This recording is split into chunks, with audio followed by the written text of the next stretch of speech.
The mysterious disappearance in Nebraska's cornfields.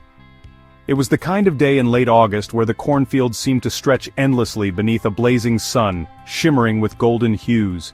Plains of Nebraska bent under the relentless waves of heat, while the air itself felt heavy, buzzing faintly with the sound of insects. Life in this small farming town moved at a predictable pace. Nothing unusual, nothing extraordinary. But that summer, on one seemingly ordinary day, 22-year-old Rachel Adams walked into that vast sea of corn for work, just like so many times before, and never returned. Rachel was known as a dedicated young woman, adored for her quiet demeanor and boundless energy. She lived with her husband of 2 years, Jeremy Adams, in a modest house just off State Route 92. The couple had married young, as many did in this farming community, and while their relationship wasn't perfect, neighbors would agree they were working hard to build a life together. Rachel often spent her days tending the sprawling cornfields her family owned, armed with nothing more than a tool belt and a determined spirit. On the morning of August 15, 2019, Rachel left home early. "I'll be back by sundown," she had told Jeremy as she slung a canvas pack over her shoulder and kissed him goodbye. She had packed a lunch, just a sandwich and some iced tea, to tide her over through the long hours of weeding and harvesting. Most of the farm hands had already left for the season, leaving Rachel to handle much of the field work herself. It was lonely, grueling labor, but she seemed to thrive in it. Hours passed, the haze of late afternoon descended over town, and as the clock ticked toward 8 p.m., the fading sunlight began to bleed into deep orange streaks. It was then that Jeremy felt the first pangs of unease. Rachel had never been the type to stay out after dark, especially not in the fields where the terrain could be dangerous once visibility dwindled. At first he tried to reassure himself. Maybe she got caught up trying to finish a section. "She'll be back any moment," he muttered to himself under his breath. But Rachel didn't come back. The stars began to blanket the sky, and still, her silhouette never reappeared on the horizon. By 9 p.m., Jeremy decided he couldn't wait any longer. Grabbing a flashlight and his truck keys, he drove down the dusty back roads that led to the farm, his headlights carving anxious tunnels of light through the darkness. When he didn't find her truck parked in its usual spot by the edge of the cornfields, his stomach sank. He called out her name into the pitch-black expanses, first calmly, then louder, then almost with desperation. "Rachel! Rachel, are you out here?" Only silence answered. By midnight, Jeremy had called a few of the Adams' closest friends and family members, and a small search party was formed. They combed through the corn rows with flashlights, the beams dancing wildly but betraying no sign of Rachel. Small towns like this didn't often deal with disappearances, and the lack of police presence near the farm only compounded their growing dread. The cornfields felt alive, swallowing their calls, their footsteps, and even the hope that Rachel was within earshot. "I swear she wouldn't have just left," Jeremy insisted to his brother-in-law Matt. "She'd never leave the farm like this." His own words seemed as much an attempt to convince himself as the others. The tension among the searchers grew thicker by the hour, their flashlights bouncing helplessly off the towering ocean of stalks. By dawn, they faced an unsettling reality.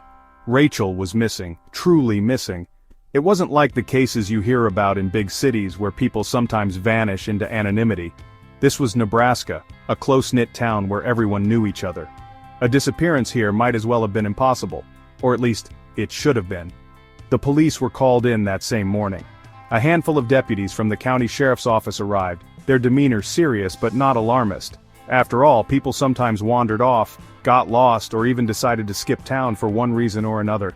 But as the hours went by and no new clues emerged, even the seasoned officers began to feel the weight of something far more sinister hanging over them. Jeremy was the first to be interviewed, and his pale face and persistent trembling told the officers how deeply rattled he was. "I don't care what you think," he told them vehemently. "She didn't just wander off, she didn't have a reason to leave. Something's happened." His voice cracked, but his conviction was clear. A full-scale search commenced. Helicopters buzzed low over the fields, while volunteers scoured the immediate area on foot and horseback.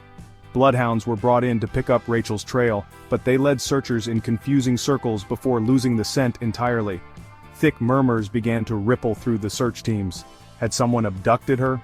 The local news stations picked up the story within days, broadcasting images of Rachel's smiling face across Nebraska.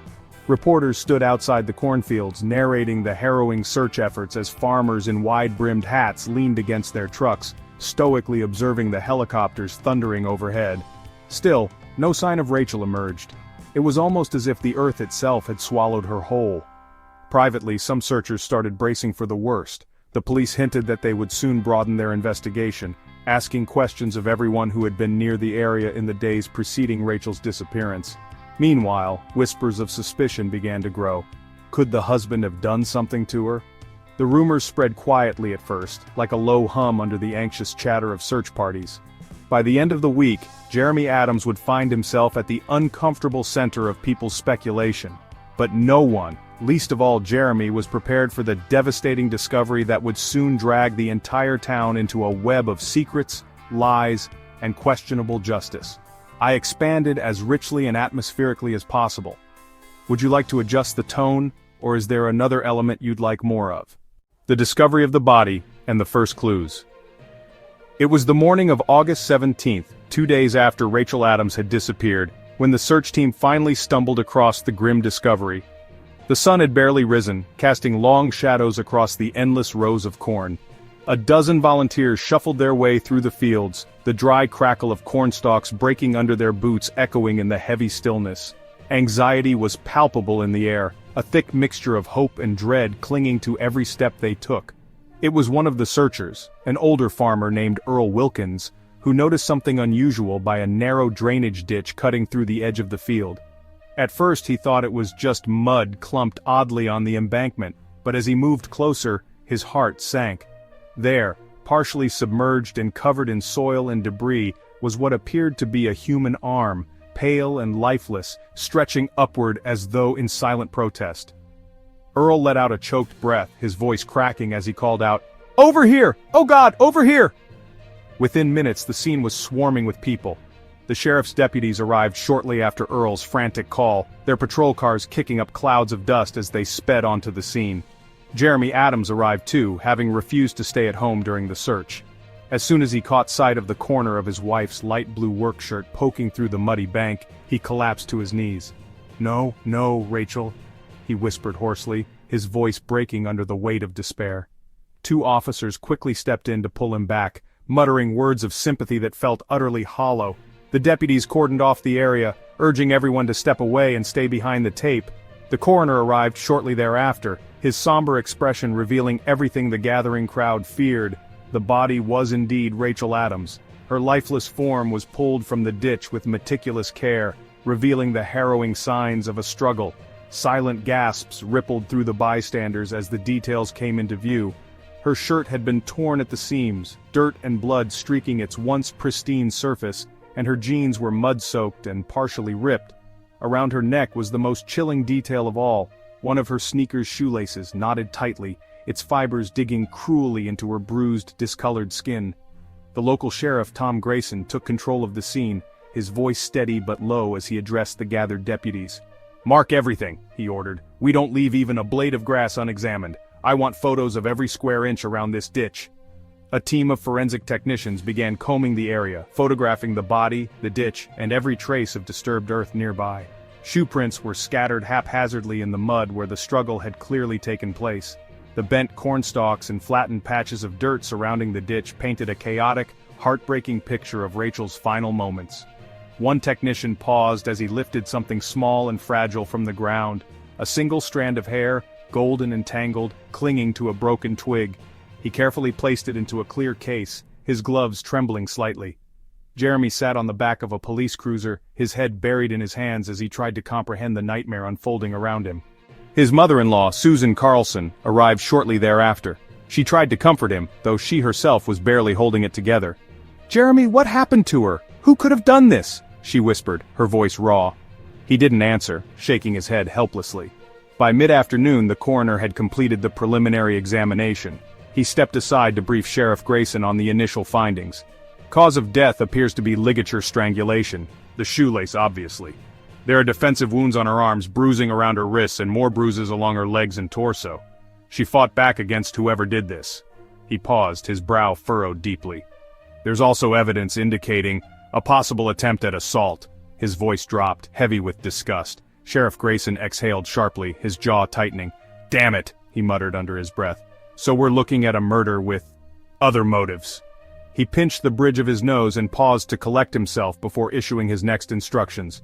"We need this area locked down. Get the crime lab working on analyzing everything. The prints, the shoelace, any DNA samples we can collect." His gaze shifted toward Jeremy, who still sat, frozen in grief, a few feet away. Lowering his voice, Grayson added, "And someone needs to walk me through his alibi, just in case." The local news vans had already begun gathering at the edge of the fields by evening, their cameras zooming in on the coroner's van as it drove away with Rachel's body. Headlines began flashing across local TV channels. "Small town tragedy, local woman found dead in cornfield." The town's quiet, tight-knit community, so far removed from the shadow of criminal violence, was suddenly thrust into a whirlwind of rumors, fear, and unanswered questions. With Rachel's death confirmed, investigations deepened. The evidence grew as small details from the crime scene emerged. Her broken flip phone was found nearby, its screen cracked and caked with mud. One of her sneakers had been flung several yards away, embedding itself into the moist ground. Strands of fibers matching the shoelace found around her neck were scattered amongst the corn stalks. But most perplexing of all was a small piece of unidentifiable hair, coarser and darker than Rachel's golden strands, found tangled in her torn shirt.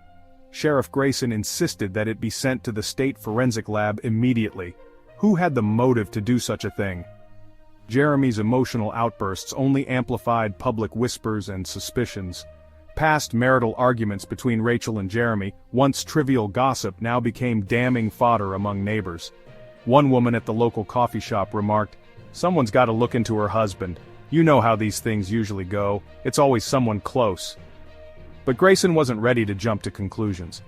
"Rachel deserves the truth," he told his deputies as they combed through her last known whereabouts. "And this town deserves answers that are far more than rumors." What no one yet realized was that the decades-old cornfields, with their towering swaying stalks, held more secrets than anyone could have anticipated. The husband becomes the prime suspect. In the days following Rachel Adams' horrifying discovery, the close-knit community of Oak Hollow found itself embroiled in gossip and speculation. Small-town life offered little diversion, and soon much of the town's attention turned to the one person who always stood closest to Rachel, her husband, Jeremy Adams. For some, the idea seemed unfathomable. "Jeremy wouldn't hurt a fly," one neighbor had said, shaking her head against the whispers at the local diner. But for others, the pieces started to fit together too conveniently. The longer the case lingered without a break, the more Jeremy's name seemed to come up in sheriff's office conversations, as well as around town. Initially, Jeremy had been cooperative, his grief raw and unmasked during interviews with law enforcement. On the day they discovered Rachel's body, he had arrived at the scene trembling, wide-eyed, and openly sobbing. The officers who'd initially spoken with him had described him as devastated. But as the days unfolded and the investigation deepened, some of Jeremy's reactions started to invite scrutiny. Sheriff Tom Grayson was no stranger to high-profile cases, but he knew the pressure of a small-town murder investigation was different. Every lead carried weight, every decision would be closely examined by the community, and no stone could be left unturned. He couldn't afford to rule anyone out, and that meant Jeremy, too, would have to face questioning like everyone else. "It's the husband 9 times out of 10, one of his deputies had muttered. "You know how those domestic situations go, Sheriff." When Jeremy was formally interviewed 3 days after Rachel's body was discovered, his initial demeanor was consistent with a man overwhelmed with grief. He answered all questions willingly, his voice shaky but firm. "I loved Rachel," he said, looking down at his clasped hands. "We weren't perfect, but I would never ever hurt her." He admitted that their marriage had its ups and downs, like any relationship, but insisted that their love for one another was stronger than any disagreement they'd ever had. But when pressed for details about his whereabouts during the crucial hours of Rachel's disappearance, Jeremy hesitated. I was home," he said quietly at first. "I was working on the tractor, just doing some maintenance." His words stumbled out, unconvincing even to himself. "Look, I know how it sounds, but I was alone. I didn't have anything to do with what happened to her." To Sheriff Grayson, Jeremy's lack of an alibi was a significant red flag. It wasn't uncommon for locals to be alone on their farms for hours on end. But, in a case like this, that isolation didn't do Jeremy any favors. Worse, Rachel's friends started coming forward with details about arguments she had allegedly had with her husband in the months leading up to her death. One friend, a neighbor named Lisa Turner, told officers she'd overheard shouting matches through the walls of the Adams home. "She confided in me a couple of times," Lisa claimed. "Said Jeremy would get frustrated over money over the farm. Nothing violent that I knew of, but it worried her. He just seemed stressed." Meanwhile, forensic tests from Rachel's body and belongings began trickling back to the sheriff's office. A partial DNA match from Rachel's torn work shirt came back positive for Jeremy, something that wasn't surprising to law enforcement given they lived together, but it was enough to stir yet more interest. If Rachel had fought back against her attacker, and all signs suggested she had, might that DNA implicate her husband? Coupled with the scratches on Jeremy's forearms, which he claimed were from doing routine work on the farm, Sheriff Grayson knew the case against him was beginning to stack up. The rumor mill spun wildly. At the Oak Hollow post office, a man whispered to his friend, "You think they'll arrest him?" At the local gas station, a clerk said to a customer, "Well, it's always the husband, right?"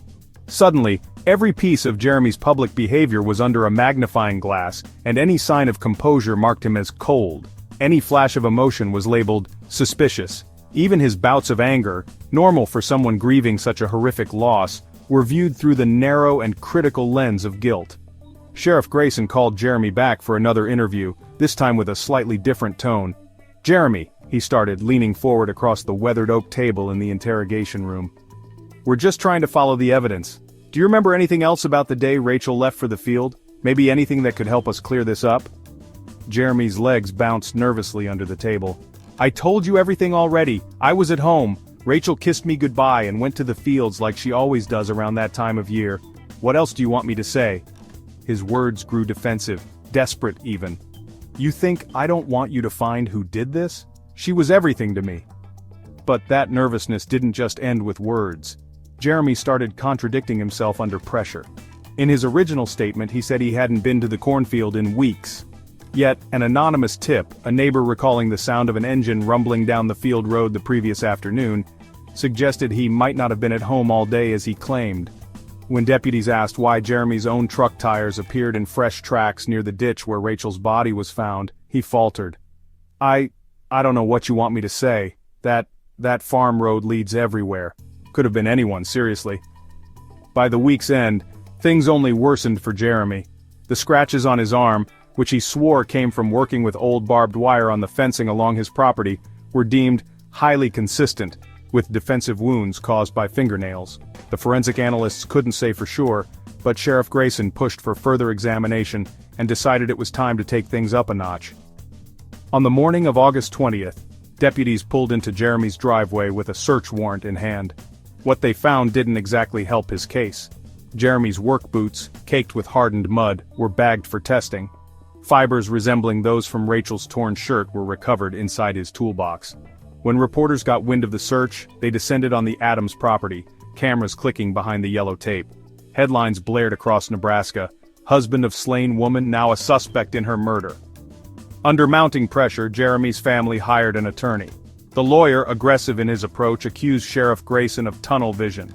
"My client is grieving the loss of his wife, and instead of going after the real culprit, law enforcement is building a case against an innocent man," the lawyer proclaimed during his first press conference. "Someone out there killed Rachel Adams, and I can promise you it wasn't Jeremy." Despite the attorney's insistence, the weight of circumstantial evidence began to suffocate Jeremy in both the courtroom of public opinion and within the walls of the sheriff's office.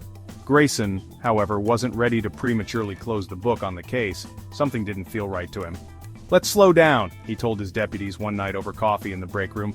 "I know it's easy to ride with what seems obvious, but we're missing pieces here. And Rachel deserves the whole picture."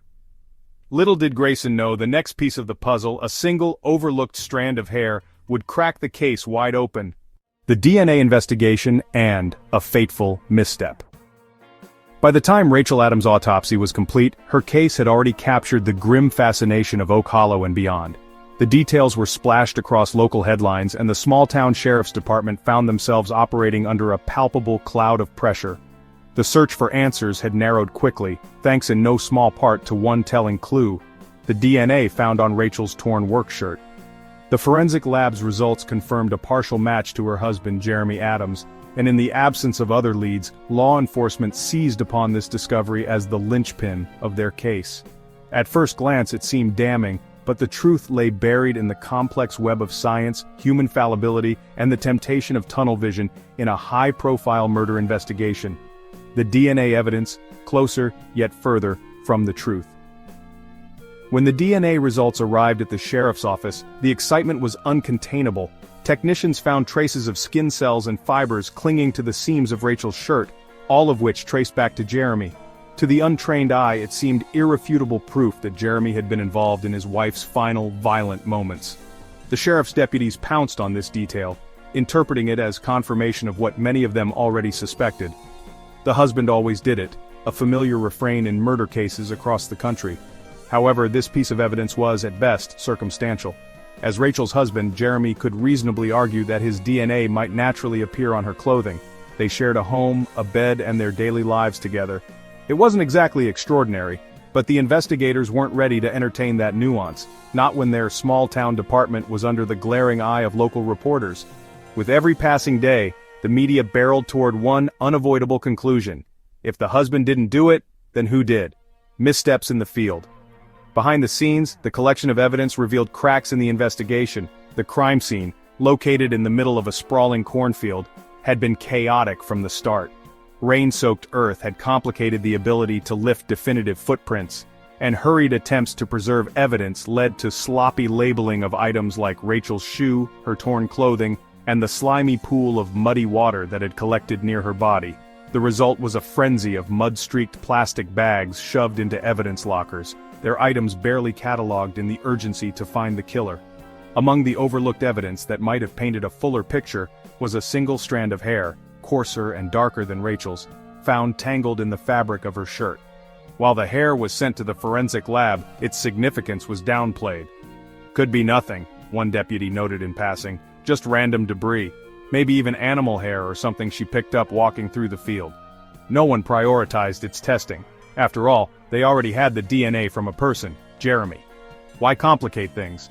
Jeremy Adams's DNA, an unreliable shade of guilt. Fueled by circumstantial evidence and the mounting pressure of public scrutiny, Jeremy's DNA was quickly spun into the focal point of the case. During questioning, investigators asked him to explain how his DNA came to be on Rachel's ripped clothing. His answer was consistent. "She's my wife, we live together. Of course my DNA might be there. That doesn't mean I killed her." His explanation, while reasonable, was not the airtight alibi they were looking for. Detectives pressed harder. "Do you remember touching her work shirt before she left that morning?" one asked during an interrogation. Jeremy tensed, his brow furrowing in frustration. "I don't know," he snapped, his voice tinged with exhaustion. "I kiss my wife goodbye almost every day. I hugged her that morning. Isn't that normal?" But investigators latched onto his hesitation as if it were a confession. To them, the mismatch of certainty in his tone and verifiable timelines felt like guilt. The sheriff believed they were one step closer to locking down their suspect, and it seemed to satisfy the growing unease in the community. The politics of the investigation. Small-town investigations often carry their own set of unique pressures. In larger, more equipped police departments, the latitude for error is thinner, the scrutiny harsher. In Oak Hollow, however, the murder of Rachel Adams was the most significant investigation the force had ever handled. Sheriff Tom Grayson and his deputies weren't bad at their jobs, but this case was testing the limits of their resources, skill sets, and resolve. And then there was the media, watching, reporting, speculating. Every photograph of the cornfield with the sheriff's trucks in the background seemed to fuel headlines like, "Husband of murdered woman named as person of interest." Grayson himself knew they didn't have much to go on, but DNA felt like gold. It was science-based, unbiased. It gave the investigation the illusion of progress. What could be more conclusive? The moment of no return. With the DNA results in hand, and no stronger suspects in sight, Sheriff Grayson did what he believed was expected of him. Jeremy Adams was arrested on the steps of his home and charged with the murder of his wife. He was photographed with his hands cuffed in front of him, his face pale and expression hollow, as deputies led him away. Those images went viral in the surrounding counties, catching headlines like wildfire. "Husband taken into custody in wife's mysterious cornfield murder." Jeremy's arrest calmed some of the tension in Oak Hollow. Whispers made it to the local cafe. "I knew it was him," people said between bites of peach cobbler. Those who had known Jeremy and Rachel shook their heads, muttering, "You can never truly know what happens behind closed doors," but not everyone was convinced. Sheriff Grayson confided to one of his lead detectives, Paul Harkin, over a cup of coffee one night. "Something about this doesn't sit right," he admitted, stirring milk into his mug absently. "He doesn't feel like the guy." Paul raised an eyebrow but didn't argue. They had DNA, defensive scratch marks, and a lack of alibi. In theory, it should have been enough, shouldn't it? A crucial break. 2 weeks after Jeremy's arrest, the hair sample that had been filed away in the evidence locker finally got its turn in the lab. When the technicians examined it under the microscope, their initial analysis ruled out the possibility of animal hair. This was unmistakably human. As they ran it through their databases, the DNA results were astounding. The hair didn't match Jeremy. It didn't match Rachel. Instead, it belonged to an unidentified third party. The technician who worked the sample made the shocking discovery late one night. He called the sheriff's station immediately, his voice tinged with urgency. "You're not going to believe this," he began. "The DNA from the hair, it's not from the husband." Within hours, the entire investigation was thrown into chaos. What the sheriff's office had thought was a clear-cut case of domestic violence gone horribly wrong suddenly became much darker. The fateful misstep in ignoring the hair sample had cost them time and Jeremy his freedom. The question now was clear. If Jeremy hadn't killed Rachel, then who had? The once quiet town of Oak Hollow was about to discover that the truth was far darker and closer to home than anyone could have imagined. The wrongful accusation and a town turned against Jeremy Adams had always been a man of routine, a creature of habit, as they'd say in Oak Hollow. He rose with the sun, tended to his fields, and kissed his wife goodbye every morning as she worked the neighboring farmland passed down through her family. But in the wake of Rachel's murder, those routines shattered into jagged pieces, and Jeremy's life became an unrelenting interrogation, both by law enforcement and his own community. From the moment his hands were cuffed outside his modest farmhouse and the image of his pale, blank face splashed across the local TV news, the narrative seemed locked into place. Jeremy Adams, the grieving husband, turned prime suspect. For many in the sleepy Nebraska town, the idea of innocent until proven guilty no longer seemed relevant. To a community eager for swift justice, Jeremy's guilt was assumed, his ties to Rachel the rope they used to hang him in the court of public opinion. The pressures of grief and suspicion. At first, Jeremy tried to cooperate as much as he could. He allowed the deputies access to his home and property. He willingly answered every call to the sheriff's department for questioning. He repeated over and over that he hadn't hurt Rachel, his voice cracking with rawness, his eyes swollen and hollow from grief and sleepless nights. But grief is a tricky thing, and in the eyes of investigators, Jeremy's expression seemed to oscillate uncomfortably between anguish and exhaustion, an emotional rhythm they misread as guilt. "He's putting on a show," one deputy had muttered after watching Jeremy slump forward in the interview chair, his head in his hands. "I've seen it before. They always crumble when the pressure builds." It didn't help that Jeremy struggled to express himself clearly during the long hours of interrogation. Grief clouded his memory, making his recounting of that tragic day seem inconsistent at times. When asked about Rachel's departure on the morning of her disappearance, he started with confidence. "She left the house around 7, like always, told me she'd be home before sundown. But when detectives pressed, 'What time exactly did she leave? Did you see or hear anything unusual? Were you with her at all that day?' Jeremy stumbled. I don't know, I wasn't watching the clock. I stayed home. I was working on the tractor mostly." The more Jeremy said, the more the room seemed to tighten around him. Investigators weren't patient with his lapses in memory, interpreting them instead as deliberate omissions. It was a painful irony. The closer Jeremy allowed them into his life, the more certain they became that he was hiding something. The small-town echo chamber. As news of Jeremy's arrest spread, the whispers in Oak Hollow grew louder. The coffee shop, the general store, even the pews of the Methodist church. It seemed as if every corner of town was consumed with theories and half-truths. Past events were dredged up and distorted into incriminating evidence that, in another context, might have been brushed off as normal marital disagreements. "I mean, you heard them fighting sometimes," a neighbor remarked while filling her gas tank at the local station. "Not like screaming or anything, but enough to wonder. Maybe he finally snapped." Someone else chimed in while waiting on his truck's oil change. "Well, the dude was stressed out. That farm, barely hanging on, and Rachel? She had this look sometimes, like she wasn't happy. Bet they had some money problems or worse." Rumors carried like wildfire, fueled by the scarcity of hard evidence. It didn't matter that no one had ever personally witnessed Jeremy harming Rachel or laying a hand on her in anger. It didn't matter that no direct witnesses of his character spoke out against him. The case, especially with Jeremy's DNA on Rachel's clothing, seemed too convenient to look any further beyond him. Even those who had once defended him grew quiet, their silence speaking volumes in a town where reputation was currency, and Jeremy's had been publicly spent. The tangle of evidence and legal battles. Jeremy's predicament worsened when the sheriff's office publicly disclosed two key pieces of evidence: the scratches on his arms and his tire tracks found in proximity to the ditch where Rachel's body had been discovered. Under the bright and glaring lights of a media-fed frenzy, these details painted a damning picture against him, especially when taken out of context. His scratches, which Jeremy repeatedly claimed were self-inflicted from fixing barbed wire on the property, were scrutinized by forensic analysts. The report came back inconclusive, suggestive, but not definitive of defensive wounds from a struggle. The tire tracks, Jeremy argued, were simply the product of normal farming routines. His truck had been down that dirt road countless times, but nuance was not on his side. It's circumstantial, yes, Sheriff Grayson told reporters during a press briefing, but it adds up. Taken together with the DNA evidence, we believe we have a solid case. That same evening, Jeremy's attorney, a hard-edged defense lawyer named Martin Kane, held a press conference of his own. "My client is being railroaded," Kane announced, his voice echoing off the marble walls of the county courthouse. "This department latched onto him from the moment Rachel's body was found. They ignored other possibilities, all because it's easier to paint the grieving husband as some sort of monster than to admit they don't have a real lead." But the damage to Jeremy's character had already been done. Everywhere he went, escorted in shackles to the courthouse, seated somberly at press-covered pretrial hearings, he was vilified by the gaze of Oak Hollow's people. Even those who believed he might be innocent couldn't bring themselves to speak out. A middle-aged store owner confessed to his wife late one evening, "I don't think that boy did it." Rachel, God bless her, was his whole world. But saying that, who'd want to listen? No one. The weight of isolation.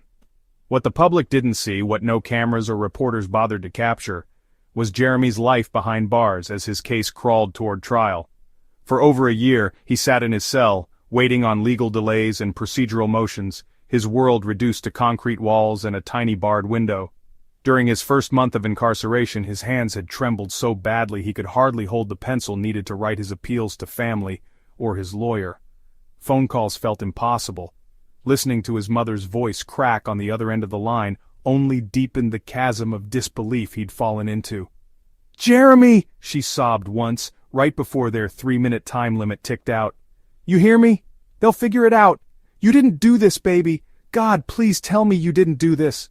"I didn't, Mom," Jeremy whispered back, his own voice breaking. "You know I didn't." But in the quiet hours of the night, as he curled up on the stiff, prison-issued mattress, Jeremy couldn't shake the words of one interrogating officer from his mind. "If you didn't kill Rachel," the officer had accused, leaning over the metal table in the precinct's coldest room, "then why does every single piece of evidence point right back to you? Why? Why couldn't he explain it away? Why had everything, every trace of their lives together, betrayed him? Beyond reasonable doubt, or was it? The wrongful accusation against Jeremy Adams would later be described as one of Oak Hollow's darkest chapters. But at the time, no one, not even Sheriff Grayson, could foresee how fragile their case truly was, how reliant it was on shaky circumstantial evidence, and the pressures of public expectation. The real storm was yet to come, and it would change everything. Overlooked details that changed everything. For months, the case against Jeremy Adams appeared solid, at least on the surface. The combination of circumstantial evidence, faint DNA traces, and a desperate community's hunger for justice had locked Oak Hollow into its conviction, a grieving husband turned cold-blooded killer. But sometimes the devil is in the details. And in the chaos of that initial crime scene examination, a single, seemingly insignificant detail had been ignored, and it was that overlooked detail that would change everything. It began, as these things often do, with a question no one had thought to ask clearly. What about the hair? Among the mountains of bagged evidence collected from the cornfield that August, there had been one particularly curious item, a strand of hair, coarse and darker than Rachel Adams's golden curls, found tangled in her torn shirt. Initially, the hair had been dismissed as irrelevant. Some deputies had theorized it might have been animal hair picked up in the fields. Others suspected it was simply part of the debris scattered during Rachel's violent struggle. For weeks it had sat in a plastic evidence bag, forgotten at the bottom of the sheriff's office lockers. After all, they already had DNA proof. The skin cells on Rachel's shirt were a partial match to Jeremy. Why complicate the narrative? A naive oversight small-town investigations often suffer from limited resources, and Sheriff Grayson's department was no exception. The murder of Rachel Adams had put intense focus on the case at the expense of nuance. Deputies were spread thin, juggling the search for more evidence while juggling mounting media pressure. Local journalists camped outside the sheriff's office, hungry for the faintest sign of progress. The sheriff himself had felt the weight of the town's expectations. In a place as quiet as Oak Hollow, people weren't used to losing members of their community to murder, especially not a woman like Rachel, who was beloved for her quiet resilience and deeply rooted family ties. Something about failing to solve this case in swift, clean strokes felt like a betrayal to the town, so the decision to set aside the hair hadn't been malicious. It had been practical. After all, Jeremy's DNA was on Rachel's shirt, and townsfolk were clamoring for justice. Why spend valuable testing time on something that likely wouldn't matter? Why pull at a loose thread when the entire case already felt tied up in a neat bow? But some threads, when pulled, can unravel an entire tapestry. A new set of eyes. It wasn't until a sharp-eyed crime scene investigator named Allison Tweed came across the hair during a routine cataloging check that things began to shift. Tweed had been visiting from Lincoln as part of a statewide rotation to help smaller departments clear backlogged cases. She may have lacked the familiarity with Oak Hollow's people and politics, but that lack of bias might have been exactly what the investigation needed. On a quiet Tuesday evening, Allison sifted through the growing heap of unsolved casework in the evidence room. She'd been asked to clean house more than anything, to verify logs, label forgotten bags, and tidy up the physical remnants of the investigation. Most of it was mundane, unlabeled dirt-smeared items, loose photographs, and plastic containers that hadn't been opened in months. And then she found it. A fragment of dark hair a few inches long sealed in its dusty bag. As Allison carefully peeled back the label, she frowned. The notes on the evidence read, "Found on victim's shirt, possibly animal or plant matter, low priority for testing." Curiosity nagged at her. Low priority? Something about dismissing it outright felt wrong. The photograph of Rachel Adams sprang to her mind. The victim's pale blonde strands of hair were unmistakable. The stark contrast between that and the coarse, darker fragment in her hands was obvious now. Allison sat back in her chair, her brow furrowing. "This isn't plant matter," she murmured to herself. Despite the backlog piled on her plate, Allison flagged the hair for expedited testing.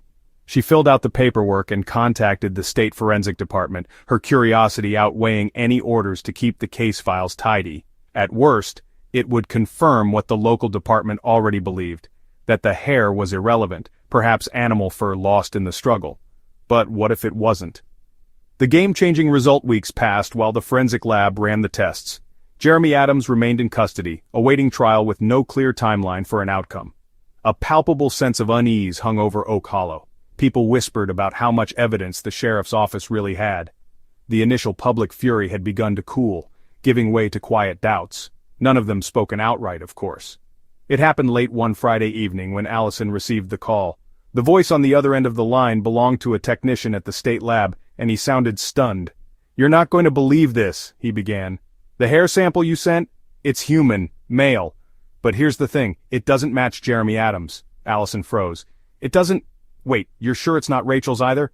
"Positive, it's not Rachel's. It's an entirely different male profile, no match on record, but it's clean DNA." The implications hit her like a freight train. For nearly a year, the case against Jeremy had leaned heavily on the assumption that he was the sole person capable of harming Rachel. But this hair, this small, easily ignored piece of evidence, shattered that foundation entirely. Someone else had been there, someone whose presence had gone unnoticed, their identity a shadow over the entire investigation. Allison didn't wait. Minutes later, Sheriff Grayson received her call. His exhausted voice sharpened almost instantly when she told him what she'd found. "Grayson," she said carefully, "that DNA result, it's not Jeremy. You've got a third-party suspect." The room went silent. In that moment, Grayson's coffee mug halfway to his lips lowered as he let the words sink in. "Well, damn," he muttered under his breath. Crisis in the investigation. What followed was nothing short of chaos. The discovery of the unidentified DNA threw the direction of the investigation into turmoil. The once solid case against Jeremy Adams now felt tenuous at best. The sheriff's office scrambled to reconcile the presence of a second male DNA profile in a case they had all but closed. Deputies who had worked tirelessly to pin the crime on Jeremy began retracting their certainty, muttering uncomfortable apologies in hushed tones. Sheriff Grayson, to his credit, confronted the situation head-on. He called a late-night meeting with his deputies and legal counsel, laying the new evidence out on the table. "We've got a problem," he admitted, his voice heavy, "and we're not burying it. If we keep pushing this case against Adams and this hair points us somewhere else, that's not a mistake I'm willing to make." For Jeremy, still confined to his cell, the news brought no immediate relief. He hadn't been informed yet. The wheels of justice, slow as they are, had only begun to turn in his favor. But outside those walls, the town of Oak Hollow began murmuring with uncertainty once more. A shifting tide. The hair sample marked a critical turning point in the case. It wasn't just a piece of evidence, it was proof that the entire investigation needed to be reevaluated. Someone had missed it, and that someone had cost Jeremy Adams nearly a year of his life. And still, the question loomed, if not Jeremy, who? The overlooked detail, a single strand of dark hair found buried in the fabric of Rachel's final moments, cracked the door open to a truth no one in Oak Hollow was ready for. Finding the real killer. The revelation of an unidentified male DNA profile turned the investigation into Rachel Adams's murder on its head. For nearly a year, Jeremy Adams had borne the brunt of public suspicion, arrested and falsely accused based on circumstantial evidence. But now, with the hair sample conclusively ruling him out, the sheriff's office faced a grim reality. The real killer of Rachel Adams was still out there. And as the town of Oak Hollow simmered with shock and unease, Sheriff Tom Grayson knew he had to act fast before the trail went cold. Again. Unraveling the mystery. Determined to pivot the investigation, Grayson called a full staff meeting at the sheriff's station the morning after the DNA results came in. The fatigue in his voice was impossible to hide, but there was also a renewed energy, an urgency to right the wrongs that had been committed. "All right," he said, standing at the head of the department's dimly lit conference room, his hands planted firmly on the table. "We missed something big, damn big, and that's on all of us, myself included. But this," he gestured to the report highlighting the mystery hair sample. "This is a second chance. We've got one shot to find the bastard who did this, and we're going all in. No shortcuts this time." The plan was simple, but labor-intensive. Retrace every step, every piece of evidence, and every name that had come up in the last year, no matter how insignificant it had seemed at the time. Missing or forgotten details were no longer acceptable. Deputies were assigned specific tasks, rechecking alibis, revisiting statements from neighbors and friends, and expanding the search radius around the crime scene. Suspicion no longer centered on Jeremy, and the horizon of possibilities stretched uncomfortably wide. The DNA's first clue. The forensic lab technicians worked tirelessly, combing through national and state DNA databases in an attempt to match the unknown male profile to a registered name. Days turned into weeks without a hit, the silence from the lab gnawing at the sheriff's patience. But just as the optimism in Grayson's team began to waver, a breakthrough came from an unexpected angle. A partial match pinged the system, not a direct suspect but a close familial relationship. The match pointed to a Brewer family, residents of neighboring counties with scattered connections to Oak Hollow. The Brewers were an extended clan with links to farming communities across central Nebraska. The DNA match came from a distant relative arrested years earlier for a minor offense. It wasn't much, but it gave investigators a starting point. Grayson immediately ordered a deep dive into the Brewer family and their whereabouts during the time of Rachel's murder. Files were scoured, phone records subpoenaed, and a few family members were discreetly questioned. Slowly, a name began to stand out like a sore thumb. Mark Brewer, 19 years old, a quiet, socially awkward teenager who lived with his parents in a ramshackle home just a 30-minute drive from Oak Hollow. Who was Mark Brewer? Mark Brewer was known in his local area, though not exactly in ways anyone would describe as typical. He had been in minor trouble with the law before, a shoplifting charge at 16, a suspected theft from a neighbor's tool shed, and an incident where he had been questioned over harassing a young girl at his previous school. None of these charges stuck. Either there wasn't enough evidence to press charges, or his parents' influence had quietly resolved the matter. He dropped out of high school at 17, wandering between odd jobs, struggling to hold any of them for longer than a few weeks. Locals who had worked with him described him as off, quick-tempered, unpredictable, and prone to unnerving stares. But the detail that truly raised eyebrows was Mark's proximity to the Adams family's farmland. Records uncovered during the investigation showed that Mark had briefly worked as a farmhand 2 years prior, helping with odd jobs during harvest season. While there was no record of any interactions with Rachel Adams specifically, he would have known the family's land well: the sweeping cornfields, the back roads, the isolated stretches where visibility was limited. Closing in on the killer. With the Brewer family on the radar, deputies began discreetly following Mark. His behavior was erratic, and he rarely ventured far from home, spending much of his time tinkering with an old car in the backyard or wandering through the woods behind his property.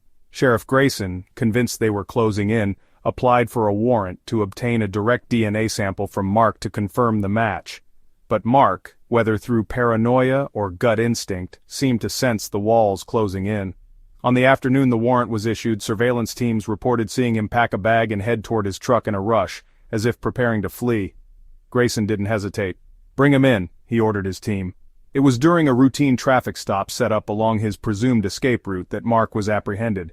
He was pulled over outside a dusty gas station, his truck loaded with camping gear and bundles of cash hastily stuffed into a duffel bag.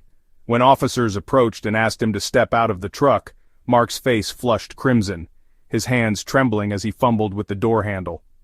"We just have a few questions for you, Mark," one deputy said. "It won't take long." The confession. At first, Mark denied everything. Sitting in the cold, unrelenting glare of the sheriff's interrogation room, he shifted uncomfortably in his chair, arms crossed tightly across his chest. His initial answers were evasive, filled with mumbled "I don't knows" and "wasn'ts." But as the hours ticked by, and evidence was laid out before him, the DNA match, his prior association with the Adams farmland, his suspicious attempt to flee, Mark began to crack under the pressure. When Grayson himself entered the room, sitting down across from the young man with an unflinching gaze, the real breakthrough came. "Listen, son," Grayson said firmly but quietly. "It's all right there, plain as day. We've got the DNA, we've got your connection to the land, we've got witnesses who saw your truck near the property. So you tell me, what were you thinking that day?" At this, Mark's composure shattered. Tears welled in his eyes as his body seemed to sag under the weight of his guilt. Between heaving sobs and unintelligible mutterings, he confessed. "I saw her," he croaked. "She was out there, all alone. I don't know what came over me. I didn't mean to kill her. It just went wrong." The confession sent chills through the room. Mark admitted that he had approached Rachel in the fields that fateful day, his intentions dark and sinister. When she resisted him, screaming and fighting back, he panicked, grabbing one of the laces from her sneaker and strangling her in a fit of rage. Afterward, he left her body in the drainage ditch, covering it with dirt and debris in a desperate attempt to hide his crime. Justice at last Mark Brewer's arrest sent shockwaves through Oak Hollow. For nearly a year the town had turned its back on Jeremy Adams, mistakenly believing him to be Rachel's killer. Now, with the real perpetrator behind bars, the community faced a new reckoning, one filled with regret and the weight of collective failure. For Sheriff Grayson, the resolution of the case brought a bittersweet sense of closure. While Rachel's killer had finally been found and justice was on its way, the damage caused by their earlier misstep could never truly be undone. Mark Brewer was charged with first-degree murder and sentenced to life without the possibility of parole. As the courtroom gavel struck, sealing his fate, the once restless fields that held Rachel's tragic end seemed to exhale. But for some, especially Jeremy Adams, the journey to rebuild what had been lost was only just beginning. The grim confession. It was just after midnight when Sheriff Tom Grayson finally stepped into the narrow, starkly lit interrogation room where Mark Brewer sat. The young man's posture was stiff, his arms wrapped around himself tightly as though shielding his body from the questions that had battered him for hours. He hadn't said much until then, only vague denials, half-hearted excuses, and the occasional muttered complaint about needing to go home. But now, his face was pale, his dark eyes darting nervously toward the two-way mirror, reflecting the weight of the damning evidence piled against him. Grayson was no stranger to interrogations. Years of small-town law enforcement had taught him patience, an important skill in drawing out the truth. But this case was different. The stakes were too high. Rachel Adams's murder had turned the quiet farming town of Oak Hollow into a swirling storm of rumors, grief, and anger. And for almost a year, the wrong man, Jeremy Adams, had borne the blame. Now, All of that pressure fell squarely on the trembling shoulders of Mark Brewer. "It's all right there." Grayson sat down across from Mark, a deliberate move to close the physical and psychological distance. He leaned back, his weathered hands clasped together on the cold metal table, his tone calm but unrelenting. "All right, son," he began, his deep voice breaking the silence like thunder rolling over the plains. "Enough games, it's all right there. We've got the DNA, we've got witnesses who saw your truck near the cornfields. We know you worked out there before. So now it's time for you to do something right and tell us how it happened." Mark squirmed in his chair, his arms tightening even more around his torso. His lips trembled, but no words came out. Grayson leaned forward, his eyes narrowing. "Look, we both know what went down that day. You're scared, I get it. But lying, running, it's not helping you now, is it? So tell me, Mark, when you saw Rachel that day, what were you planning to do?" Mark's breathing quickened, little gasping inhales that betrayed his mounting panic. For a moment, he seemed as if he might lash out or bolt from the chair, but instead, his head dropped, and a sound emerged, a low, guttural moan that quickly spiraled into broken sobs. "I didn't mean to," he croaked, his voice barely audible. "I didn't mean for it to go like that." Grayson's voice softened, but only slightly. "You didn't mean for what, Mark? To kill her?" Mark nodded weakly, his face buried in his trembling hands. She was just there. The room fell silent for what felt like hours, the only sound the faint hum of the fluorescent lights overhead. Slowly, Mark lifted his head. His face was wet with tears, his cheeks red and blotchy, and his lips twitching as he tried to form the words he'd been keeping locked away. I saw her across the field," he stammered. "She was just there, all alone. She didn't hear me when I drove up. I stayed in the truck for a while, just watching her. I don't know why, I swear, I didn't mean anything at first." Grayson's stomach churned, but he kept his expression neutral. "But you got out of the truck, didn't you?" Mark nodded, his movements slow like his body was weighed down by the memory. "She looked so pretty," he murmured. "The way the sun was shining on her hair, you know, it was like gold. I thought maybe I'd just say something to her, talk to her, but when I walked closer she saw me and—" Mark swallowed hard, his Adam's apple bobbing like he was trying to force down the words. "She got scared. Really scared. She started yelling, telling me to leave her alone. I just wanted her to stop." His voice cracked, his emotions bubbling to the surface in a toxic mix of anguish and anger. "What happened then, Mark?" Grayson pressed. His voice was calm, but he could feel the tension rising in the room. "She tried to run," Mark admitted, his eyes darting to the far corner of the room as though reliving the scene in his mind.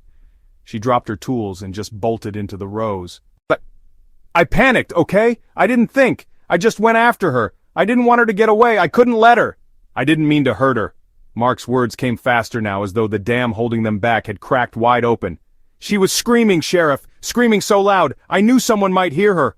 I tackled her, but she kept fighting. I didn't think she'd be that strong. She clawed at me, kicking and hitting. I just wanted to hold her down, but she wouldn't stop." Tears streamed down his face as he continued. I grabbed her shoe." He gestured wildly with his hands, mimicking the motion as though the memory had taken full control of his body. "The lace. I don't even know why I grabbed it, but it was there. She was yelling and I was so mad and I just wrapped it around her neck."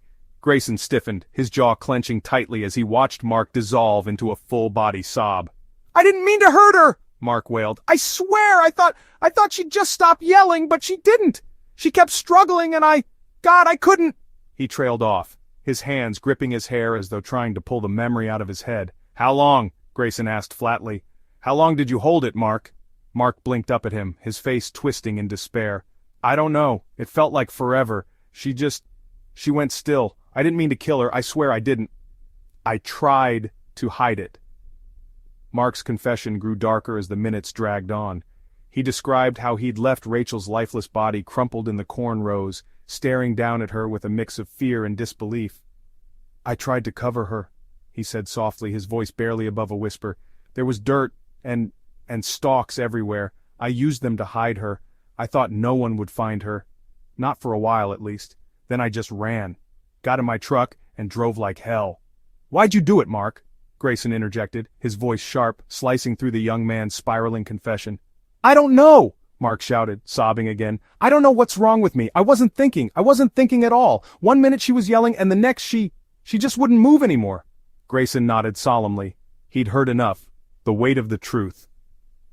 Mark Brewer's confession hung heavy in the air, every detail painting the horrifying picture that had haunted Oak Hollow for over a year. Rachel Adams's death was not the product of a grand conspiracy, nor the culmination of some elaborate plot. It had been the impulsive, violent act of a troubled young man, a senseless tragedy born of misplaced desire and uncontrollable rage. For Grayson, the truth was bittersweet. Justice for Rachel was finally within reach, but the road to get there had been a catastrophe. Jeremy Adams had suffered needlessly, and the town had lost nearly a year chasing the wrong man.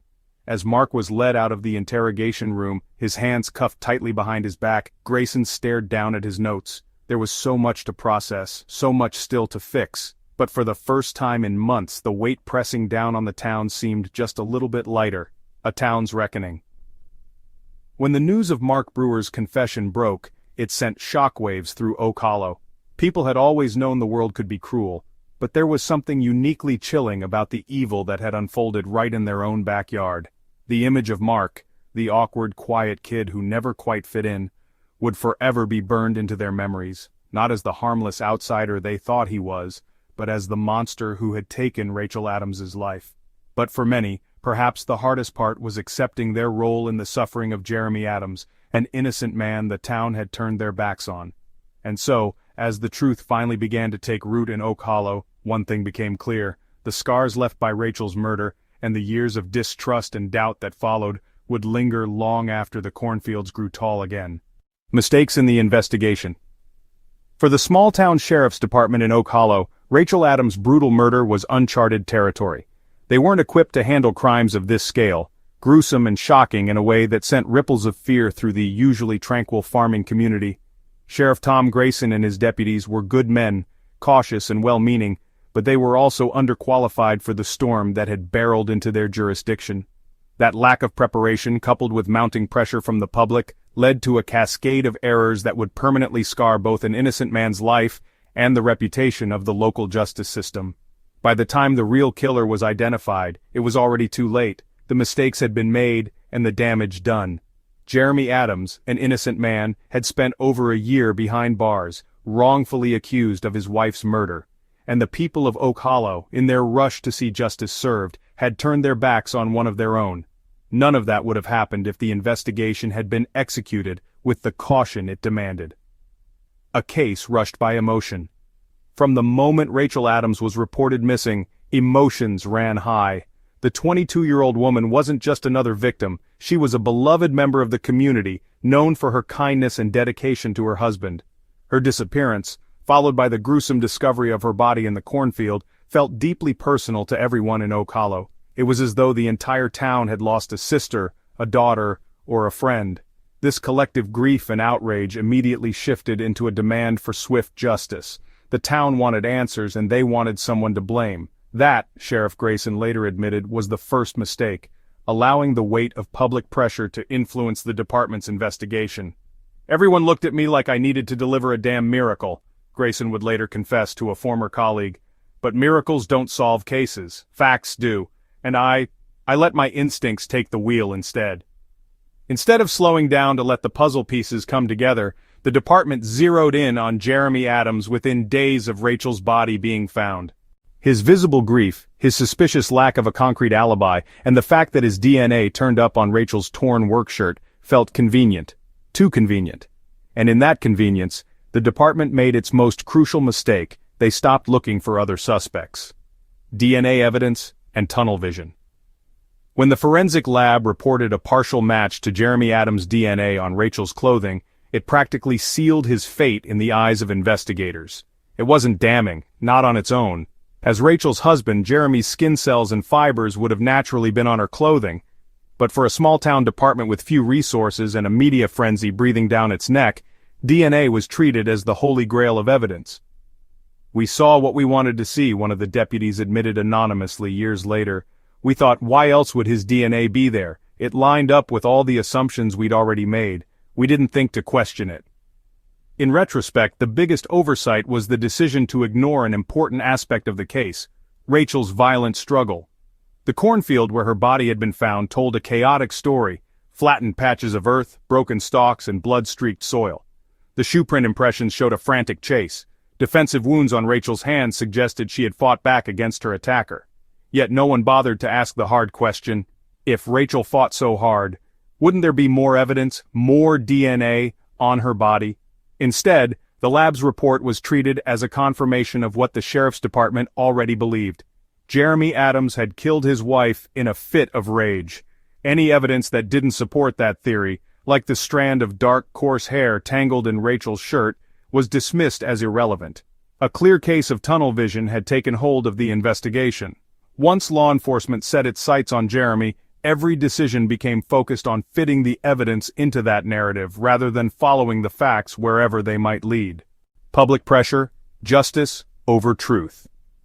The role of public pressure couldn't be overstated. Within days of the crime, the town of Oak Hollow was buzzing with rumors, wild theories, and whispered accusations.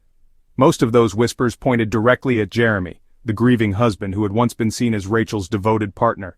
Neighbors replayed moments they'd witnessed between the couple, small, insignificant arguments now reframed as red flags. Regional news outlets plastered Jeremy's face across television screens and printed headlines like, "Husband under suspicion in wife's murder," seemingly before any actual conclusion had been reached. The sheriff's department was keenly aware of the growing animosity toward Jeremy. And while Grayson would later swear he wasn't influenced by the court of public opinion, others on his team admitted the truth. Jeremy's arrest quieted the chaos, at least for a while. "When we brought him in, it felt like people finally started breathing again," one deputy said years later. "I think part of us wanted to believe he was guilty because it made things simpler. Everyone just wanted it to be over." The missed evidence. Beyond the flawed reliance on DNA evidence, the investigation was riddled with oversights in basic ground-level procedure. Evidence that could have led to critical breakthroughs was mishandled, mislabeled, or outright ignored. Take the strand of hair found tangled in Rachel's clothing. Dark, coarse, and clearly not her own, it should have raised alarm bells from the beginning. Instead, it sat in an evidence locker for months, dismissed as probably animal hair or insignificant debris from the cornfield. The thought process was, why bother testing it when we already have the killer, a former investigator admitted. It was sloppy, but we were stretched thin and focused on building a case we thought we'd already solved. The tire tracks near the crime scene, another missed lead, were likewise never thoroughly examined. Jeremy admitted to driving in the general area during the week of Rachel's disappearance, standard for a farmer tending to his fields, but investigators failed to rule out other vehicles that could have been there. Even the timeline of Rachel's last known movements wasn't investigated as thoroughly as it should have been. Witnesses who might have seen something unusual, such as a teenager's truck parked suspiciously along rural field access roads, were never questioned, and crucial hours were lost chasing dead ends, the fallout. When the truth finally surfaced, when the DNA from the hair implicated Mark Brewer instead of Jeremy Adams, it forced everyone involved to confront the mistakes they'd made. Sheriff Grayson, visibly shaken by the revelation, held a press conference in which he publicly admitted his department's failings. "We failed Rachel by not looking deeper," he said, his voice heavy with regret. "And we failed Jeremy Adams by allowing assumptions to guide an investigation that should have been led by facts. That's on me. That's on all of us." For Jeremy, the fallout was far more personal. Over a year of his life had been stolen.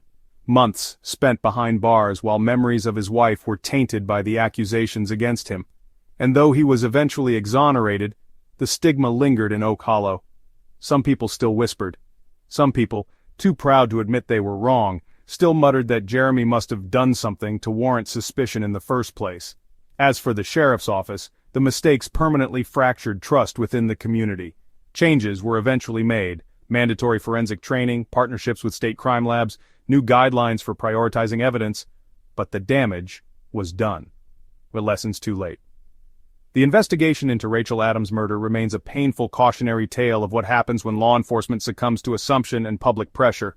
It's a study in how easily mistakes can cascade, how fragile justice can be in the hands of human imperfection. Sheriff Grayson summed it up best in an interview years later. "It's not enough to want justice, you have to respect the process that achieves it. Every thread matters, every single one." Hard lessons about justice.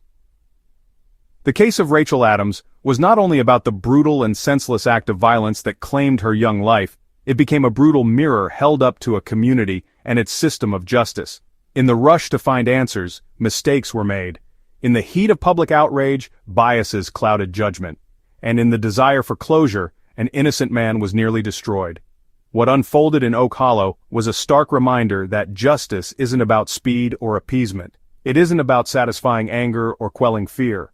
Real justice, true justice, is about patience, fairness, and relentless truth-seeking. And when any of those elements are compromised, innocent lives can be torn apart just as thoroughly as Rachel's had been. For every person involved in the investigation, for every citizen in Oak Hollow, and even for those who followed the case on regional news networks, this was a reckoning. Justice without truth is no justice at all. The most bitter lesson learned from the Rachel Adams case was the realization that sometimes what feels like justice is no more than a desperate attempt to soothe the discomfort of uncertainty. When Rachel was found lifeless in that cornfield, fear spread through Oak Hollow like wildfire. This wasn't a community equipped to confront such a heinous crime. Violence like that didn't happen there. The people of Oak Hollow protected their own, or so they thought. But the very closeness that should have been the town's strength became its weakness. The need to close ranks created a fertile ground for confirmation bias, and rather than responsibly navigating the complexities of the case, they rushed to simplify it in the most straightforward and ultimately false way possible. Jeremy Adams wasn't just Rachel's husband, he was an easy suspect.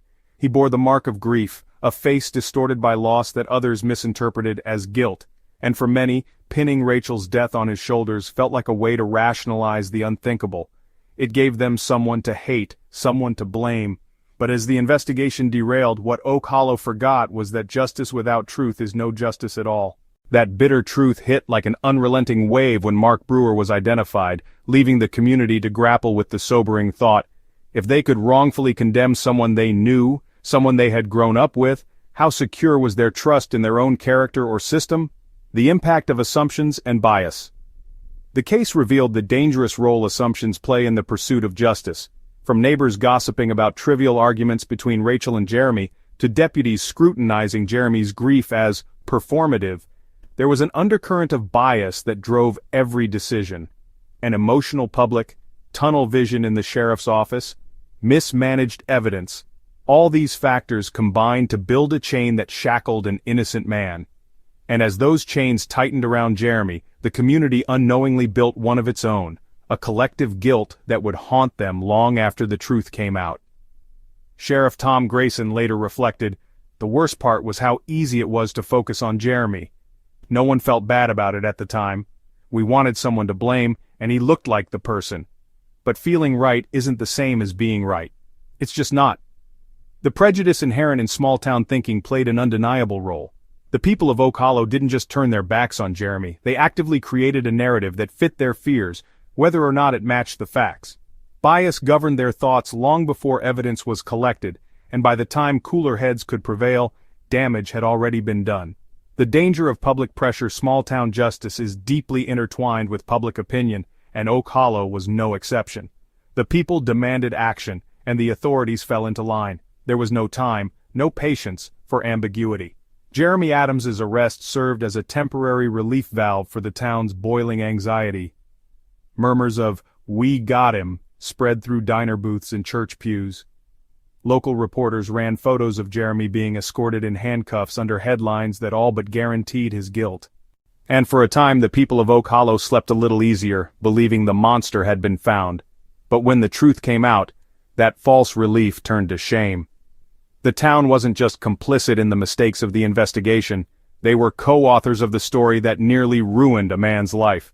The ultimate lesson they faced was understanding that public pressure and true justice cannot live side by side. One will always crush the other. The real cost of mistakes. The case did more than devastate the Adams family. It left scars across an entire community. Trust in the local justice system took a major blow. Residents began to question whether Sheriff Grayson and his team were competent enough to protect them. The lines between guilt and innocence had been blurred so thoroughly that even the most vocal supporters of Jeremy's innocence wondered if they too had jumped to conclusions. But the cost wasn't just institutional, it was deeply personal. Jeremy Adams lost more than a year of his life. He lost friendships, his home, his reputation. As time passed, even after his name was cleared, there were still whispers. Ugly murmurs of, "Maybe he didn't kill her, but something's not right about him." Suspicion clung to him like a shadow he couldn't shake. For his family, the vindication of Jeremy's name came too late to undo the mental and emotional toll. His mother once tearfully said, "They freed him from the cell, sure, but they didn't free him from what they did to his heart. That boy will never trust the world again, not like he used to." The moral obligation to be better. The fallout from the case wasn't wasted entirely. Nationwide attention brought scrutiny to small-town justice systems, which often lack the resources, and scrutiny, that more metropolitan areas are subject to. Oak Hollow Sheriff's Office enacted reforms. Evidence handling procedures were overhauled, every deputy was given mandatory training in forensic evidence protocols, and the department began collaborating with nearby urban agencies to improve investigative practices. But even with these steps, the Rachel Adams case serves as a moral reminder. Justice is a responsibility, not just for law enforcement, but for every member of society. People cannot let their emotions dictate guilt. They cannot allow their fears to divide friends and neighbors, and they cannot allow a hunger for closure to overshadow the truth. Tom Grayson would later say, in a television interview, "It wasn't just the cops who got it wrong that year, it was all of us. Everyone in that town played some part. And the truth we all learned is this: if you give in to fear, if you give in to bias, no matter how righteous you think you are, you stop being fair. And the moment justice isn't fair, it stops being justice." Justice means patience. Above all, the Rachel Adams case taught investigators, institutions, and everyday people that justice is not meant to be swift. It's not a means to an emotional end. It is a meticulous, careful process, one that requires everyone involved to stretch themselves, to silence their assumptions, and uncover the truth with diligence and humility. Because the alternative, the rush to judgment, doesn't just punish the guilty. It fractures entire lives and devastates innocent people who become collateral damage in society's thirst for answers. Moving forward. There are few things that can heal scars as deep as those left by Rachel's death and the missteps that followed. Oak Hollow will forever be marked by the tragedy that unfolded in its cornfields, but as the community rebuilds its sense of trust, the lessons they learned serve as a rallying cry, not just for their town, but for any small community grappling with a crisis. Slow down, verify every detail, think beyond your fears, and above all, remember that the pursuit of justice must be as pure as the truth it seeks to find. Justice doesn't erase pain, one Oak Hollow resident later said, but at least when it's done right, it lets you sleep at night knowing you did everything you could to be fair and true. That's what we should have done. That's what we'll do from now on. The fate of the killer. Mark Brewer's arrest had brought a palpable relief to Oak Hollow, but it was a relief tinged with anger and disbelief. For almost an entire year, this small farming town had blamed the wrong man while the real monster had hidden in plain sight.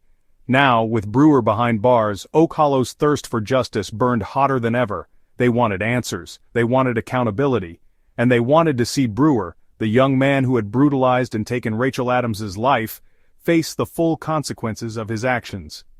Few trials in the state's recent history carried the same intense level of scrutiny. The murder of Rachel Adams wasn't just another criminal case, it had become a touchstone for everything from small-town justice to the fractured trust in law enforcement to the ripple effects of trauma delivered to a deeply connected community, and at the center of it all sat Mark Brewer, a blank-faced, unremarkable teenager now labeled a monster. The trial begins. The courtroom was packed that summer. Spectators filled every available seat and many more hovered outside the county courthouse, desperate for any whisper of news about what was happening inside. For the people of Oak Hollow, this trial wasn't just about Brewer, it was one final chance to bring closure to the nightmare that had haunted their community. The prosecution spared no effort in painting Brewer as a man consumed by darkness. Prosecutor Gina Marlowe, a steely and composed attorney with years of experience under her belt, laid out a harrowing timeline of Rachel's final moments. Mark Brewer didn't just see Rachel Adams in that cornfield and act out of impulse, she told the jury during her opening statement. This was deliberate, this was planned. Brewer saw a young woman alone in an isolated place, and instead of walking away, he let his darkest instincts drive him to a crime so horrific it has shattered this town and left a void that will never be filled. Rachel fought for her life, she screamed, she resisted, and he ended her life just to silence her. From the evidence, Rachel's torn clothing, the shoelace he used to strangle her, to chilling forensic details like the defensive wounds on her arms, Marlowe worked painstakingly to show Brewer's actions weren't rash or accidental. They were something worse. Calculated. The defense struggles. Brewer's defense attorney faced an uphill battle from the start. Public hatred for his client was palpable. Some in town had even received threats against their businesses for selling groceries or gas to Brewer's parents. The attorney, a fresh-faced lawyer named Andrew Locke who had been court-appointed, looked out of his depth. Locke argued that Brewer was not a premeditated killer but rather a deeply troubled young man without the mental tools to handle his impulses. Mark Brewer is not without guilt, Locke admitted solemnly during his opening statement. But he is not the monster the prosecution wants you to think he is. What happened to Rachel Adams was a heinous, tragic accident caused by a deeply disturbed individual who, in that moment, wasn't in control of his own mind. But Brewer's cold demeanor throughout the trial worked against the defense's strategy. Where Locke painted him as emotionally fragile, Brewer appeared distant and unremorseful. He rarely made eye contact with anyone in the courtroom, including his own family. Some jurors would later say that it wasn't the evidence, but Brewer's utter lack of emotion that sealed their decision. He didn't cry, he didn't shake, he just sat there, one juror recalled, like it was all happening to someone else. Rachel's family speaks. The most emotional moment in the trial came when Rachel Adams's mother, Christine, was called to testify during the victim impact statement phase. Taking the stand, dressed in somber black, Christine clutched the edges of the witness stand tightly, her knuckles white from the strain. "Rachel was our world," she said, her voice breaking. "She was kind and strong and so full of life. She had dreams of starting a family, dreams of growing old with Jeremy." Christine glanced briefly at Brewer before her expression turned cold. "And this young man took all of that away from her. You stole her life, Mark. You didn't just silence her screams that day, you silenced a future we will never get to see." The courtroom was silent except for the occasional muffled sob from the gallery. Even Gina Marlowe, hard-nosed and professional as she was, looked at the floor, unable to meet Christine's gaze. The jury's decision. After weeks of testimony and compelling arguments from both sides, the jury deliberated for only 6 hours. When the forewoman returned to the courtroom to deliver the verdict, the air was thick with tension. "On the charge of first-degree murder," she announced, "we find the defendant, Mark Brewer, guilty." Brewer showed no reaction as the verdict was read, his expression as blank as it had been through most of the trial. But across the courtroom, Rachel's family wept openly, their grief and relief indistinguishably mingled in their tears. For many in Oak Hollow, the verdict was a watershed moment. It wasn't just about Brewer, it was about the system finding its footing again after so many missteps. Sentencing Mark Brewer's sentencing hearing was just as crowded as the trial. The judge, a seasoned and stern figure named Harold McMillan, did not mince words when delivering his final ruling. "Mr. Brewer," Judge McMillan said, his voice steady and deliberate, "your actions on that day were inhuman. You robbed a beautiful young woman of her life. You robbed a family of their daughter, a husband of his wife, and this town of its sense of peace and trust. While no sentence I give could ever fully account for the damage you've done, the law requires me to ensure you will never have the chance to harm another person again." With that, the judge sentenced Brewer to life in prison without the possibility of parole. The end of the nightmare. Mark Brewer's punishment marked the end of one chapter of Oak Hollow's ordeal, but the scars left by his heinous crime would linger for generations. People whispered about him in hushed tones long after the trial ended. "He was just a kid," some said. "How does someone get so evil so young?" Others were less sympathetic. "He was evil," one elderly farmer said plainly. "It doesn't matter how old he was, he's where he belongs, and good riddance." For Rachel's family, the sentencing brought closure, but it could never bring the peace they had known before. "I stood in that courtroom, and I watched him get walked away," Rachel's father, Robert, later said. "And you know what? I didn't feel anything. He's gone, but Rachel's still gone, and she's never coming back." The killer's new reality, Mark Brewer's new life, began in the cold confines of Nebraska's maximum security prison. Isolated from the broader prison population due to the notoriety of his crime, he spent most of his time in solitude, a far cry from the freedom of the farm roads he had once known. In his first year behind bars, Brewer reportedly showed no remorse, refusing therapy sessions and rarely speaking to staff or other inmates. Rumors spread of fights in the prison yard and disciplinary infractions, all indicative of a young man who had lost everything, including his sense of self. One prison guard, when asked about Brewer, offered an eerie summary. "He doesn't seem angry, he doesn't seem scared. It's like he's just waiting for the end." Justice, but not forgiveness. For Oak Hollow, the chapters on Rachel Adams' murder were finally closed. Mark Brewer would never walk free, and Jeremy Adams had been vindicated. But forgiveness, as the people of Oak Hollow learned, is far harder to achieve than justice. Justice doesn't erase the pain, one townsperson said, but it at least lets you walk through the cornfields again without looking over your shoulder. Mark Brewer's fate, a life spent in confinement, was a punishment the town could accept. But for so many, the true justice came not from seeing Brewer locked away, but from knowing Rachel's spirit would never again be overshadowed by the lies and mistakes that preceded her killer's capture. Clearing his name and the long road to recovery. Jeremy Adams walked out of the county jail a free man, but he didn't walk out whole. The steel bars, cinder-block walls, and fluorescent lights of the jail had confined his body for over a year, but it was the whispers, the accusatory stares, and the weight of betrayal that imprisoned his soul. The words, "You're free to go," should have carried some relief, but as Jeremy stepped outside, squinting into the bright sunlight of Oak Hollow, he felt anything but free. The town that greeted him was the same one he had left behind, but it had been forever changed, just as he was. He had entered that jail cell as a grieving husband. He left as a man who had been publicly sacrificed on the altar of misplaced justice. A broken life. For over a year, Jeremy had carried the burden of being labeled Rachel's killer. Every whispered theory, every skeptical glance, every interview where his grief was interpreted as guilt, it all piled onto him like the weight of the world. Now, even with his name cleared and the truth finally brought to light, that weight hadn't lifted. It clung to him, stuck, like grime that refused to wash off. His time behind bars had changed him. The once hearty laugh he was known for, the laugh Rachel had always said could brighten her worst days, was gone. His eyes, once filled with warmth and determination, now carried only a hollow, distant look. He wasn't the same Jeremy Adams who once kissed Rachel goodbye as she headed off to the cornfields on that tragic morning. He would never be that man again. "It's strange," he said in his first interview after his exoneration. "You spend your whole life thinking your community knows you, trusts you, believes the best of you. Then, overnight, it's like they don't even see you. They just see what they're afraid of." His words hit like a quiet knife, each syllable soaked in the weight of 1,000 injustices. Returning to a community that turned its back, Oak Hollow was a small town, the kind of place where everybody knew everybody. At least that's what Jeremy had believed before Rachel's murder. But the year of whispers and side-eyed glances had shattered that illusion. When the truth came out, when Mark Brewer confessed, solidifying Jeremy's innocence, there were no grand apologies, no collective reckoning from the people who had turned against him.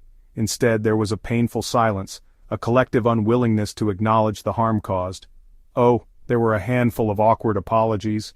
The clerk at the hardware store, who hadn't spoken a word to Jeremy since his arrest, muttered sorry about everything, as she rang up his purchases one day. One of his neighbors, a man Jeremy had known since childhood, brought over fresh-baked rolls 2 weeks after his release, placing them on the porch without saying a word. But for the most part, Jeremy was greeted with avoidance. People lowered their eyes when he passed them on the sidewalk. They crossed the street rather than face him. The same community that had once rallied around Rachel's disappearance now seemed incapable of facing the man they had wrongfully condemned. "It's like I wasn't just accused of murder," Jeremy told his mother one night. "It's like I'm still guilty, just in a different way. Guilty of making them feel uncomfortable. Guilty of reminding them that they were wrong." The need for accountability. The sheriff's office reached out after Jeremy's release, but not in the way he had hoped. There were no heartfelt apologies from Sheriff Grayson or his deputies. Instead, a sterile letter arrived, an official notice of exoneration and an offer of financial compensation from the local government. While the money helped ease some of the logistical burdens, paying off debts that had piled up while he sat in jail, it did little to soothe the emotional wounds. "I don't want their money," Jeremy said bitterly in a quiet conversation with an old friend. "I want them to admit what they did. I want them to say, 'We got it wrong, we made a mistake.' But you know what? That's the one thing they won't give me." His mistrust of law enforcement only deepened when he learned that some members of the sheriff's staff still privately defended their actions. "We had reason to suspect him," one anonymous deputy was quoted as saying in a local newspaper. "Hindsight's 20/20ths, but at the time we did what we thought we had to do." To Jeremy, statements like these felt like salt in a wound. It wasn't enough that his name had been cleared. The refusal of the authorities to own up to their mistakes was a constant reminder that, in their eyes, he had been nothing more than collateral damage in their race to judgment. grieving Rachel, all over again. Amid the chaos of false accusations, Jeremy had almost been robbed of his ability to grieve for Rachel. Now, with his name cleared, the grief hit him fresh and unrelenting. He spent hours sitting on the old porch swing of their farmhouse, staring into the distance, thinking of her. When they'd bought that house, Rachel had been eager to turn it into their forever home. She'd talked endlessly about the improvements they could make, the garden she wanted to plant, the nursery she dreamed of preparing one day. Now the house felt empty, haunted. Rachel's laughter, the smell of her shampoo, the warmth of her presence, all of it was gone. And while the world now knew Jeremy had loved his wife, had cherished her, the knowledge didn't fill the void she'd left behind. "People talk like everything's better now," Jeremy said bitterly. "The real killer's in prison, my name's been cleared, but Rachel's still gone." His voice cracked as he added, "And I can't even say goodbye to her without the whole world watching, judging me like it's a performance." Rebuilding a shattered future. The road to recovery was not smooth for Jeremy. He was offered therapy sessions through a victims advocacy group, but it took months before he felt ready to even sit in the chair. He avoided town as much as possible, preferring to keep to himself on the quiet farmland that he and Rachel had once loved. Small glimmers of hope emerged, though slowly. One day Jeremy found Rachel's old journal while cleaning out a closet. Leafing through its pages, he found a list of dreams she had written down in her neat, methodical handwriting. Build the garden, learn how to make jam, raise goats, convince Jeremy to take me to the Grand Canyon. For the first time in months, Jeremy smiled, a small, soft smile tinged with sadness but carrying a seed of something else, determination. "Maybe I can do some of this for her," he said softly, running his fingers over the list. And so, bit by bit, Jeremy began to find his footing. He planted the garden she had wanted, filling it with the sunflowers Rachel had loved. He started fixing up the old barn that Rachel used to joke would be the goat palace one day. Slowly he began to find meaning in carrying her dreams forward. "Rachel wouldn't want me to stay stuck in the past," he said one day, speaking to the wind as if she might hear him. "She was always about moving forward, about living. I have to live for her, even if it feels impossible." A quiet legacy. In time, Jeremy's story became more than one of suffering. It became a lesson. For townspeople, for law enforcement, for anyone who had watched the events in Oak Hollow unfold, his journey served as a sobering reminder of how fragile justice can be when rushed, and how intensely resilient the human spirit must be to heal from injustice. Jeremy never again trusted Oak Hollow the way he once had, but in the years that followed, he became a symbol of quiet perseverance. People who once avoided him began to approach, sometimes to apologize, sometimes just to listen. His fields became vibrant again, alive with crops and Rachel's favorite flowers, and though her chair on the porch remained empty, Jeremy carried her memory in every step of his new life, proving that even in the shadow of betrayal and tragedy, it's possible to rebuild, not for the past but for the future.